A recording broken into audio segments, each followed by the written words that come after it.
क्या है आध्यात्म? दर्शन, चिंतन धारा, विद्या या संस्कृति की परंपरागत विरासत। आध्यात्म दर्शन यानी जीवन का शाश्वत सत्य। मानव जीवन से जुड़े शाश्वत सत्यों को जानिए और समझिए उपासक डॉक्टर सोहन राज तातेड़ से हमारे खास कार्यक्रम आत्मविज्ञान में। आत्मविज्ञान यानी सही दृष्टि, सही सोच। भाई और बहनों, मातृशक्ति को नमन। स्टूडियो में आपका हार्दिक स्वागत है, अभिनंदन, सत्कार है। आत्मविज्ञान साइंस ऑफ द सोल कार्यक्रम के अंतर्गत हम आपको सही दृष्टि, सही सोच, राइट विजन, राइट थिंकिंग के तहत आपकी जो नकारात्मक सोच है उसको हम बदल करके सकारात्मक सोच के अंदर लाते हैं। क्योंकि हम आपको सम्यक दर्शन देते हैं, हम आपको सही दृष्टि देते हैं, हम आपको दृष्टि विज्ञान देते हैं, हम आपको कुदरती रचना और कुदरत का कानून बता करके आपको सनातन सत्य बताते हैं। What is ultimate truth, what is the reality, what is the main M of the human life बताते हैं। ये सारा कार्य हम अलग अलग एपिसोड्स के माध्यम से करते हैं, सपोर्टिंग एपिसोड्स होते हैं। तो आज हमारा बहुत ही सुंदर विषय है प्रेक्षा अनुप्रेक्षा। भाई और बहनों, बहुत ही सुंदर विषय है। दो शब्द है, प्रेक्षा। प्रेक्षा का अर्थ होता है देखना, और अनुप्रेक्षा का अर्थ होता है एक चीज का बार बार अच्छी चीज का बार बार चिंतन करना, उसको हृदयंगम करना। ये हम इसकी अलग अलग परिभाषा करते हैं। पहले प्रेक्षा का मतलब देखना, चाहे आप खुली आंख से देखो, चाहे आप बंद आंख से देखो, वो देखना कहलाता है। सवाल ये है कि कैसे देखें। हर व्यक्ति देखता है, लेकिन देखने की एक कला होती है। वो सबसे बड़ी कला हम आपको बताना चाहते हैं। वो प्रेक्षा अनुप्रेक्षा के अंदर उसका हार आ जाएगा कि देखिए, आपने आंख खोल करके देखा, कोई भी सुंदरी जो है आपके सामने खड़ी अप्सरा, आप उसको देख रहे हो, तो दो तरह के चिंतन आते हैं। एक तो व्यक्ति का लुब्ध भरा चिंतन होता है, जो कि गलत है, अनैतिकता है, वो भी देख रहा है। और एक मेरे जैसा साधक भी देख रहा है। वह क्या चिंतन करेगा, ये तो नामधारी है, ये देहधारी है, ये रिलेटिव है, ये पैकिंग है। अगर ये चमड़ी का पैकिंग, गोरी गोरी चमड़ी है, इस गोरी चमड़ी को अगर अलग किया जाए, भीतर को देखा जाए, तो भीतर में इतनी बदबू है कि आप एक क्षण भी वहां खड़े नहीं रह सकते। वो रिलेटिव है, उसकी चमड़ी को मत देखो। तो क्या अर्थ हुआ कि एक ने तो राग किया और दूसरे ने जो है उसके रियल अस्तित्व को पहचाना। तो हम कैसे देखें? राग द्वेष रहित होकर देखें, तो हमारा देखना सार्थक है। और दुनिया के अंदर एक ही बुराई है, पूरे विश्व को 84 लाख जीवा योनि में भटकाने वाली एक ही चीज है, वह राग और द्वेष है। राग क्या होता है कि ये माया और लोभ होता है, और द्वेष क्या होता है कि क्रोध और अहंकार होता है। और ये दो शब्दों के अंदर राग द्वेष है, एक शब्द के अंदर कषाय कहलाता है, रंगा हुआ। ये चारों ही क्रोध, मान, माया, लोभ है, रंगे हुए। रंगे हुए का अर्थ है कि ये हमारे को जो है खराब करते हैं, हमको भटकाते हैं। कहाँ भटकाते हैं? 84 लाख जीवा योनि में भटकाते हैं। रंगे हुए जब भटकाते हैं और ये निष्कलंक हो जावे, समता भाव में रहे, तो हमको इतना भव करने की जरूरत नहीं है।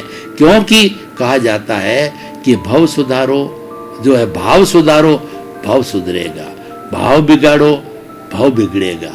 तो ये भाव बिगाड़ने वाले हैं, इसकी प्रतिरोधात्मक शक्ति है, जिसको कि हम समता कहते हैं। वो समता भाव सुधारने वाली है। उसके पाले में रहिए, उसके पक्ष में रहिए, उसके पक्ष में रहने की प्रैक्टिस कीजिए। वो प्रैक्टिस कैसे होगी? प्रेक्षा से होगी। देखना, कैसे देखना? राग द्वेष रहित होकर के देखना। एक आंख में राग है, दूसरी आंख में द्वेष है। उस राग द्वेष रूपी चश्मे को उतार दीजिए। और तीसरा त्रिरेत्न थर्ड आई खोलिए, वो समता का नेत्र है। उसमें न राग है न द्वेष है, दो आंखें है ही नहीं, उसमें तो एक ही आंख है समभाव की। तो हम कहना चाहते हैं राग द्वेष की आंख दोनों को हटा दीजिए, और त्रिरत्न जो भगवान शिव का तीसरा नेत्र जब खुलता है तब वो न्याय करता है। दोनों नेत्रों से तो भगवान सज्जन को भी देखता है, दुर्जन को भी देखता है। और जब दुर्जन बहुत ज्यादा परेशान, क्यों, सज्जन तो सज्जनता का काम करता है, और दुर्जन होता है तब जो वो बदमाशी करना, दुर्जन का दुर्जन का जो प्रकृति है वो बदमाशी करने को, बदमाशी पर उतर जाते हैं। उनका विनाश करने के लिए शंकर भगवान तीसरा नेत्र खोलते हैं, तांडव नृत्य करते हैं। तो हमारा ये तीसरा जो नेत्र है वो समभाव का नेत्र है, कि मतलब हरेक के प्रति जो है वो समता का भाव रखो, राग द्वेष को समाप्त कर लो। ये अच्छा है, ये बुरा है, ये ठीक है, ये गलत है, और ये मैं लाइक करता हूँ, ये मैं डिसलाइक करता हूँ, ये मुझे पसंद है, ये मुझे पसंद नहीं है। तो ये विचारधारा को निकाल दीजिए, क्योंकि ईश्वर ने छोटा से छोटा जो रेत का कण भी बनाया है वह उपयोगी, दुनिया में अनुपयोगी चीज ईश्वर ने बनाई नहीं है, क्योंकि तो नेचर मान है, पंचभूतात्मक जो नेचर माँ है, जो 84 लाख जीवा योनियों को जो है पालन पोषण करती है, तो वो गलत हो ही नहीं सकती है। तो शुद्धिकरण चलता रहता है उसका। तो इसीलिए क्या है, गलत कौन सी चीज बनाती है, व्यक्ति का नजरिया उसको गलत बनाता है। राग द्वेष जब जुड़ जाता है तब वह चीज गलत हो जाती है, वह चीज अशुद्ध हो जाती है। और राग द्वेष को आप अलग डालिए तो हर चीज अपने आप में शुद्ध होगी और निर्दोष दिखाई देगी। कैसे, मैं आपको उदाहरण दे रहा हूं कि एक जेब कतरा है, वह जेब क्यों काट रहा है कि पूर्व जन्म के अंदर ऐसे ही प्रतिष्ठा करके आया है, ऐसे कॉजेज डाल करके आया है, और उसको ये भुगतान मिल रहा है, उसको ये परिणाम मिल रहा है। वह परवश है, उसके हाथ में नहीं है। अब आप उसका दोष देते हो कि कैसा बदमाश है, किसी की जेब काट रहा है। जेब क्यों काट रहा है वो, कि जिसकी जेब काट रहा है उसकी जेब पिछले जन्म के अंदर उस व्यक्ति ने उस जेब कतरा जो काट रहा, तो वो तो हिसाब कर रहा है, अपना हिसाब चल रहा है। ये दुनिया में जो कुछ भी चलता, लेन देन, वो हिसाब चलता है। तो उसको निर्दोष समझो, वह निर्दोष है, उसको दोषी दृष्टि से मत देखो। ये बात दूसरी है कि समाज में कुछ एथिक्स होते हैं, तो ऐसे व्यक्तियों को हृदय परिवर्तन करना चाहिए। जो लोग अपराधी लोग हैं जो समाज के अंदर, वो तो परवश हैं, वो पिछले जन्म से अपराध लेकर के आए हैं, और वो लेना देना उनका हिसाब चलता है, क्योंकि दुनिया का नियम है। लेकिन फिर भी अच्छा समाज बनाने के लिए, अच्छी एथिक्स को बनाने के लिए ऐसे अपराधी लोगों को जो है वह हृदय परिवर्तन करना चाहिए। ये भी हमारा दायित्व है। अच्छा समाज बनाने के लिए बुराइयां मिटानी चाहिए, उसकी जगह अच्छाइयों को इंसर्ट करनी चाहिए। जैसे हम सम्यक दर्शन में क्या करते हैं, आपकी बुराइयां, नेगेटिव थॉट्स को हटा देते हैं और उसकी जगह पॉजिटिव थॉट डालते हैं। आपके राग द्वेष को हटा करके और आपको जो है उसकी जो समता का भाव देते हैं। तो ये हमारा लक्ष्य है। एक चिंतनशील प्राणी का लक्ष्य होना चाहिए कि समाज में जो बुराइयां हैं उन बुराइयों को जो है पर्दाफाश किया जाए और कोशिश की जाए। कैसे कोशिश की जाए, उसका हृदय परिवर्तन करके। उदाहरण के तौर पे मैं देना चाहता हूँ कि देखिए, एक जो है वो आदमी कसाई है, वो पीछे से कसाई का काम लेके आ रहा है। जिन जिन प्राणियों को काटा है उन प्राणियों को वो उस कसाई को काटा होगा, उनका लेन देन है, उसके अंदर हम कुछ नहीं कर सकते। हम क्या कर सकते हैं, हम तो हृदय परिवर्तन कर सकते हैं। वैसे व्यक्ति को जब थोड़ा सा समय दे करके, जब उसके पास समय, फ्री समय हो, समझाना चाहिए कि भाई जैसा तुम्हारा शरीर है वैसा इस बकरे का शरीर है, वैसा इस मुर्गे का शरीर है। तुम काट करके गोश्त बेचते हो तो क्या दुनिया के अंदर तो तुम्हारा भरण पोषण करना मान लिया, तुम्हारा शरीर है, परिवार है, आप करिए, आपकी नीड पूरी करनी पड़ेगी। इसका कोई दूसरा रास्ता नहीं है। परंतु आप ये काम छोड़ करके दूसरा काम कीजिए ना। लाखों सैकड़ों काम हैं इस दुनिया के अंदर। देखिए, ट्रेडिंग कर सकते हैं, कपड़े का कर सकते हैं, सब्जी का कर सकते हैं, सैकड़ों सैकड़ों काम है। तो आप उस लाइन के अंदर जाइए। ये बेचारों की ये जो बेचारे जो है अनबोले जीव हैं, उनकी मूक प्राणियों की आप हिंसा करके, और कितना कष्ट हो रहा, वो बोल नहीं पाते और अपनी भाषा में बोलते, आप नहीं समझते हो तो समझेगा अच्छा इतना बड़ा पाप लगता है। उसको ये समझाओ कि तुम्हारे भी इस नरक गति होने वाली है, उसमें तुम्हें कितना कष्ट भुगतना पड़ेगा और क्यों कर रहे हो। सवाल ये है, आप परिवार के लिए कर रहे हो, बहुत से रास्ते हैं। लाइन बदल दो, आप दृष्टि बदल दो, सृष्टि बदल जाएगी। आप जो है दिशा बदल दो, आपकी दशा बदल जाएगी। आप जो है अच्छे हो जाओ, नरक टल जाएगी, आप मनुष्य भाव में आ जाओगे। तो अच्छा ऐसा है, वो व्यक्ति बदल जाता है। ऐसे धीरे धीरे हर अपराध के जो है उस अपराधी का हृदय परिवर्तन करके, उसको समझ दे करके, क्योंकि जो हम समझ देते हैं वही वास्तव में बड़ा दर्शन है। हमको दृष्टि देनी है, हमको व्यक्ति को की दृष्टि को बदलना है। यही हमारा लक्ष्य है, हमारा दृष्टि विज्ञान है। वही हम देते हैं कि सच्चाई बताते हैं। तो भाई और बहनों, मैं बात कर रहा था प्रेक्षा की। हम बहुत गहरे में चले गए। प्रेक्षा का मतलब है कि राग द्वेष मुक्त होकर के देखना। और राग द्वेष होकर के, चाहे आप भीतर देखो चाहे आप बाहर देखो, जब आपकी दृष्टि राग द्वेष मुक्त की दृष्टि है, आपको कोई बुरा नहीं दिखाई देगा, किसी में कोई दोष दिखाई नहीं देगा। कबीरदास जी ने क्या किया कि उन्होंने एक बार चिंतन किया कि दुनिया में कितने जो लोग बुरे लोग हैं उसकी सूची बनाऊं। वो पेपर और पेन लेकर के निकले, लेकिन उसको दिन भर प्रयास करने के बाद में एक भी बुरा व्यक्ति नहीं मिला। फिर उन्होंने भीतर को टटोला तो उन्होंने कहा कि जो है बुरा जो देखन मैं चला और बुरा न मिलिया कोई, जो दिल खोजा आपना और मुझसे बुरा न कोई। उन्होंने कहा कि दुनिया के अंदर बुरा कोई नहीं है जितना मैं बुरा हूँ। यानी जितना आप स्वदोष दर्शन करोगे, आप अपने आप के दोषों को देखोगे, उतने उतने शुद्ध होगे। और जितनी जितनी आपकी भीतर की शुद्धि होगी तो आपको सारी सृष्टि निर्दोष दिखाई देगी। आपको दुनिया दोषी क्यों दिखाई देता? कि आपके भीतर दोष है, वो आपको दोषित कह रहा है, उसका शुद्धिकरण करो। आपके भीतर राग द्वेष रूपी जो है अपना ये कार्बन शरीर, लिंग शरीर, कॉजल बॉडी है, वो आपको दुनिया को दोषित देखने के लिए मजबूर करता है। उसकी शुद्धि कर लो, आपको एक भी व्यक्ति दोषित नहीं दिखाई देगा। और जब एक भी प्राणी दोषित नहीं दिखाई देगा तो आप मान सकते हो कि मेरी आत्मा प्योर हो गई है। और प्योर होने के बाद के अंदर उसको मुक्ति पाने में कोई नहीं रोक सकता, और सिद्ध बुद्ध और मुक्त हो जाएगी। तो भाई और बहनों, इतना प्रेक्षा का पावर है। अब समय की अल्पता को देखकर हम अनुप्रेक्षा की बात करते हैं। अनुप्रेक्षा का मतलब होता है ऑटो सजेशन देना। कोई भी हमारे के अंदर माइनस पॉइंट है तो उसकी प्रतिरोधात्मक शक्ति को देना। देखिए, हमारी सृष्टि मां ने जब हमको जन्म दिया तो हमारे भीतर एक प्रतिरोधात्मक शक्ति, इम्यून सिस्टम डाल करके, यूनिबिल्ट दे करके हमको कहा कि तुम मेरे नियमों का पालन करोगे, तुम प्रकृति मां की पूजा करोगे, तुम प्राकृतिक जीवन जियोगे, बैलेंस्ड लाइफ जियोगे, अपनी लाइफ स्टाइल अच्छी रखोगे, प्राकृतिक लाइफ स्टाइल होगी तो तुम्हारी उम्र में 100 साल देता हूँ।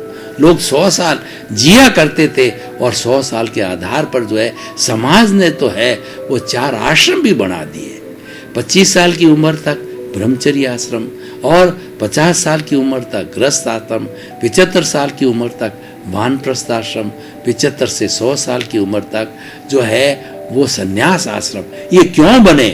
क्योंकि हमारे भीतर यूनिबिल्ट सिस्टम, प्रतिरोधात्मक शक्ति, इम्यून सिस्टम, हमारे जो है वाइट सेल्स और रेड सेल्स, वाइट सेल्स जो है हमारे लड़ाकू जो है वो हमारे सोल्जर्स है। तो जब कोई भी बाहर से जो है वो टॉक्सिन्स आता है, बाहर से जो कोई भी वायरस आता है जो को बीमार पड़ना चाहता, डालना चाहता है, उसको झपटते हैं और उसको समाप्त कर देते हैं, तो हमें कोई बीमारी होती नहीं है। तो भाई और बहनों, ये अनुप्रेक्षा है, ये बार बार जो है वह हमको चिंतन करना चाहता है, चिंतन काय का प्रतिरोधात्मक शक्ति। मैं आपको बताना चाहता हूँ उदाहरण के तौर पर, देखिए आदमी को जो है भय लग रहा है, तो मैं आपको अनुप्रेक्षा कराता हूँ। आप थोड़ी अनुप्रेक्षा 1 2 3 अनुप्रेक्षा करा देंगे तो आपको अनुप्रेक्षा बहुत सुंदर तरीके से इकट्ठी हो जाएगी। अनुप्रेक्षा में प्रेक्षा का फॉर्मूला लगता है, राग द्वेष रहित होकर के। पहली कंडीशन आज के पूरे विषय की पहली कंडीशन ये है कि राग द्वेष को जो है वो अपने ससुराल भेज दो। राग द्वेष बहन को बोलो कि तुम अपने ससुराल चली जा, दूसरे के घर के चली जा, मेरे यहाँ घर मत रुक, मैं अपना काम कर रहा हूँ।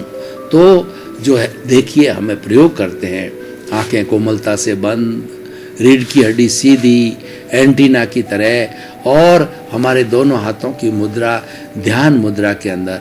अब मैं कुछ ऑटो सजेशंस दे रहा हूँ, आपको डेमो करा रहा हूँ, उसके बाद में अपने आप में मैं स्थिर हो जाऊँगा, फिर आपको मानसिक रूप से स्वयं करना है। आप ऑटो सजेशन, आपको मैं भय की अनुप्रेक्षा करा रहा हूँ, अभय की अनुप्रेक्षा कर रहा हूँ। आप ऑटो सजेशंस दीजिए अपने आप को, अपने द्वारा अपने को ऑटो सजेशन दीजिए कि मुझे जो है वो मैं भय से अभय की ओर जा रहा हूँ, मेरा भय समाप्त हो रहा है। रात के समय मेरे को भूतों का और जो है काली छायाओं का जो है भय लग रहा है वो समाप्त हो रहा है।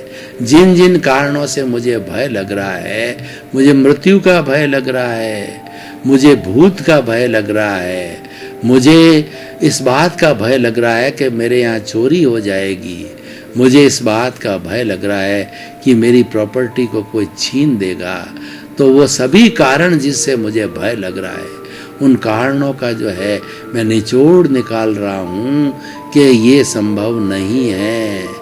मैं भय से अभय की ओर जा रहा हूँ, मुझे किसी चीज़ का कोई भय नहीं है, क्योंकि जो मेरे भाग्य में है कोई नहीं ले सकता। जो मेरे भाग्य में वस्तु है, चीज़ है, और मेरा जो मृत्यु है वो जितने समय जिंदा मुझे कोई नहीं रोक सकता। यानी सब जो स्थायी है, जो चीज़ें जिसका मुझे भय लग रहा है वो भय काल्पनिक है, तो मेरा काल्पनिक भय समाप्त हो रहा है, मेरा काल्पनिक भय समाप्त हो जाए। ऑटो सजेशन दीजिए कि मुझे समस्त कारणों का काल्पनिक भय समाप्त हो जाए। अनुभव कीजिए कि मुझे जो 5 बातों का काल्पनिक भय लग रहा है वो भय धीरे धीरे समाप्त हो रहा है। मैं अभय की ओर जा रहा हूँ, मुझे 5 ही कारण से मैं अभय हो रहा हूँ। चिंतन कीजिए कि 5 कारणों का मुझे अभय हो गया है, अभय हो गया है, मैं संपूर्ण रूप से अभय हो गया हूँ। मुझे किसी भी एक कारण की चिंता अब नहीं सता रही है, मुझे कोई चिंता नहीं, मैं अभय हो गया हूँ, मैं अभय हो गया हूँ, पूर्ण रूप से अभय हो गया हूँ। अब आप धीरे धीरे आँख को खोल दीजिए। प्रभु की हाजिरी में आपने एक प्रभु किया, प्रभु ने आपको आशीर्वाद दिया, अभय होने का आशीर्वाद दिया। उस आशीर्वाद है प्रभु का हाथ की हथेलियों पर वो सारा आशीर्वाद, वो एनर्जी आ गई है।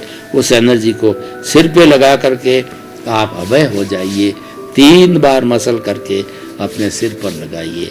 ओम शांति, ओम शांति। देखिए हमने डायग्नोसिस किए, कारण पता किया पहले, कौन कौन से कारण से मुझे भय लग रहा है। उन 5 कारणों को काल्पनिक भय की हमने अनुप्रेक्षा की और धीरे धीरे ऑटो सजेशन दिया कि वो काल्पनिक भय गायब हो रहा है, गायब हो जावे, गायब हो रहा है, गायब हो रहा है, गायब हो गया है। मैं पूर्ण अभय हो गया हूँ, क्योंकि सृष्टि का नियम है कि जो आपको भोगना है वह कोई भी व्यक्ति नहीं छीन सकता, और जितने समय जिंदा रहना है आपको 1 सेकंड भी पहले आप जा नहीं सकते। पूरा भुगतान होके पूरे अपने आयुष्य को भोग के जाएंगे। फिर डर किस बात का? डर की कोई चीज है ही नहीं है, क्योंकि सब नियत है। जो आप पीछे से लेकर के आए हो वो पूरी फिल्म ये 60, 70, 80 वर्ष का जो जीवन काल है उसमें खुलती रहेगी। हर चीज नियत है, आपको अतिरिक्त एक सांस लेने की भी आवश्यकता नहीं। ये तो भुगतान चल रहा है, ये तो इस शरीर का जड़ का भुगतान है, ये लेके आ रहा है और ये चलता रहेगा। उसमें क्यों आप फालतू टांग अड़ाते हो? ये अपने तरीके से चलेगा। आप टांग अड़ाओगे तो ही वैसे चलेगा, नहीं अड़ाओगे वैसे चलेगा। अड़ाओगे तो वेस्टेज ऑफ टाइम, टेंशन की बात है। ये तो भुगतान अपने तरीके से होता रहेगा, कोई नहीं रोक सकता। आपको क्या करना है? आप तो पुरुषार्थ करो। पुरुषार्थ कौन सा करना है? आने वाला जीवन अच्छा बने। ये तो पहले आप पेपर दे के आ गए थे, उसका रिजल्ट आपको मिल रहा है, उसकी क्यों चिंता कर रहे हो? आप तो आगे की चिंता करो कि मैं अब क्वेश्चन पेपर को अच्छा हल करूं, कि मेरे परसेंटेज मार्क अगले जन्म में अच्छे रहे। वह पुरुषार्थ है। वह पुरुषार्थ क्या है? वो पुरुषार्थ ये है कि प्रतिष्ठित आत्मा से आप चिंतन कराओ हर वक्त के अंतर कि मैं तो शुद्ध आत्मा हूँ, मैं तो ज्ञाता हूँ, मैं तो दृष्टा हूँ, मैं तो मेरे स्वभाव में रमण कर रहा हूँ। और ये प्रतीति बैठा हो, 24 आवर्स प्रतीति बैठा हो, ये शरीर मेरा नहीं है, ये शरीर अलग है, मैं अलग हूँ। और ये शरीर तो भुगतान के लिए मिला है, ये तो मेरा पड़ोसी है। और मेरा तो शुद्ध स्वभाव जो है, शुद्ध आत्मा का स्वभाव है, और वह जो है अरूपी हूँ मैं तो। मुझे इस कर्मों के कारण जब तक मेरा ये लिंग शरीर इसके अंदर है, कॉजल बॉडी है, मेरी हाजिरी में परबस हूँ। मुझे हाजिरी देनी पड़ेगी, मात्र हाजिरी देनी है। इसके साथ जुड़ने का प्रश्न नहीं है, क्योंकि ये तो जड़ है और मैं तो चेतन हूँ। ये जड़ कभी भी चेतन नहीं हो सकता, चेतन कभी जड़ नहीं हो सकता। हम दोनों साथ साथ में रहते हैं, लेकिन दोनों अलग है। टंकोत किरण है, इसका काम अलग है, मेरा काम प्रेजेंस है। मेरा काम स्वभाव में रमण करना, केवल प्रेजेंस करना। मेरी प्रेजेंस है तो ये है, मेरी प्रेजेंस नहीं है तो इसको कहेगा राम नाम सत्य है, जल्दी ले जाओ, जल्दी ले जाओ, इस पुतले को जल्दी ले जाओ। और ये इस पर कीड़े पड़ रहे हैं, इसका सारा खून पानी बन गया, कौन रोकेगा? अगर मैं मौजूद हूँ तो रोकेगा। मैं बाबा मंगलदास, मैं जो है बाबा मंगलदास, मैं मतलब मैं शुद्ध आत्मा। बाबा का मतलब ये कार्मण शरीर, लिंग शरीर, और ये मंगलदास है। ये मंगलदास क्यों है? कि ये बाबा है और ये तीनों उससे प्रकट हो गए। ये तीनों, मैं तो शुद्ध आत्मा था, लेकिन ये बाबा आ गया तो ये मंगलदास बन गया। तो मंगलदास और बाबा का अपना काम है, इसको करने दो। मैं क्यों डिस्टर्ब हूँ? मैं तो आराम से अपने जो है, ये हमारा जो पिनियल ग्रंथि है उसके अंदर आराम से बैठ के विश्राम करूं, यानी अपने स्वभाव में रहूं कि मेरा तो शरीर ही नहीं है। मैं तो ज्ञाता हूं, मैं तो दृष्टा हूं, मैं अनंत ज्ञान वाला हूं, मैं अनंत दर्शन वाला, मैं अनंत शक्ति वाला, अनंत सुख का धाम हूं। ये अपना काम कर रहा है, मैं तो स्वभाव में रमण करता हूं, कभी भी विभाव में नहीं जाता। ये विभाव है, ये विभाव है, क्योंकि इसने किया, ये भुगतेगा। दुनिया प्रकृति का नियम है कि कारण के ये सब अनुप्रेक्षाएं करनी है। ये जितनी सब बातें बताई है, ये सब तरह की अनुप्रेक्षा को कंट्रोल करती है। कोई भी अनुप्रेक्षा लीजिए, उसमें ये सब बातें लागू होगी, क्योंकि आपका तो अस्तित्व ही नहीं है। आपको चिंता करने की जरूरत कहाँ है? आपका अस्तित्व शरीर नहीं है। इस शरीर को आप मानते हो जब सारी तकलीफें हैं और सब आपको चिंताएं और भय लगते हैं और सब तरह की अनुभूसा करती होती है। आत्मविश्वास की अनुप्रेक्षा है और कोई भी तरह की है, भय की अनुप्रेक्षा है। और दूसरा क्या है कि आपके जो है शांति की अनुप्रेक्षा है, और आपके जो प्लेजर की अनुप्रेक्षा है, हेल्थ की अनुप्रेक्षा है, सब तरह क्रोध शमन की, अहंकार शमन की, माया शमन की, लोभ शमन की अनुप्रेक्षा है। सभी कुछ भी की जा सकती है। भाई और बहनों, आपका बहुत बहुत धन्यवाद। आत्मविज्ञान कार्यक्रम में हम जो है आपस के अंदर तारतम्य और तादात्म्य में जुड़ जाते हैं। आपको भी पता नहीं कि आधा घंटा कब निकल गया, मुझे भी पता नहीं, क्योंकि आपको जो है ये बात जो बताई जा रही वो सनातन सत्य है। वो हर युग में थी और हर युग में रहेगी, ये बदलती नहीं है। सनातन सत्य कभी नहीं बदलता, क्योंकि सनातन सत्य कुदरती रचना और कुदरत के कानून पर आधारित है। कुदरत हमेशा थी, हमेशा है और हमेशा रहेगी। हम बदलते रहेंगे, हमारा नए नए शरीर धारण करेंगे। कुदरती रचना, कुदरत का कानून नहीं बदलते, ये सनातन सत्य है। और ये हम दृष्टि जब आपको देते हैं, दृष्टि विज्ञान देते हैं, तब आपको सनातन सुख, शाश्वत सुख मिलता है। यही हमारा लक्ष्य है। तो आपके प्रति मंगल भावना, शुभकामना। आत्मविज्ञान में आत्मविज्ञान यानी सही दृष्टि, सही सोच।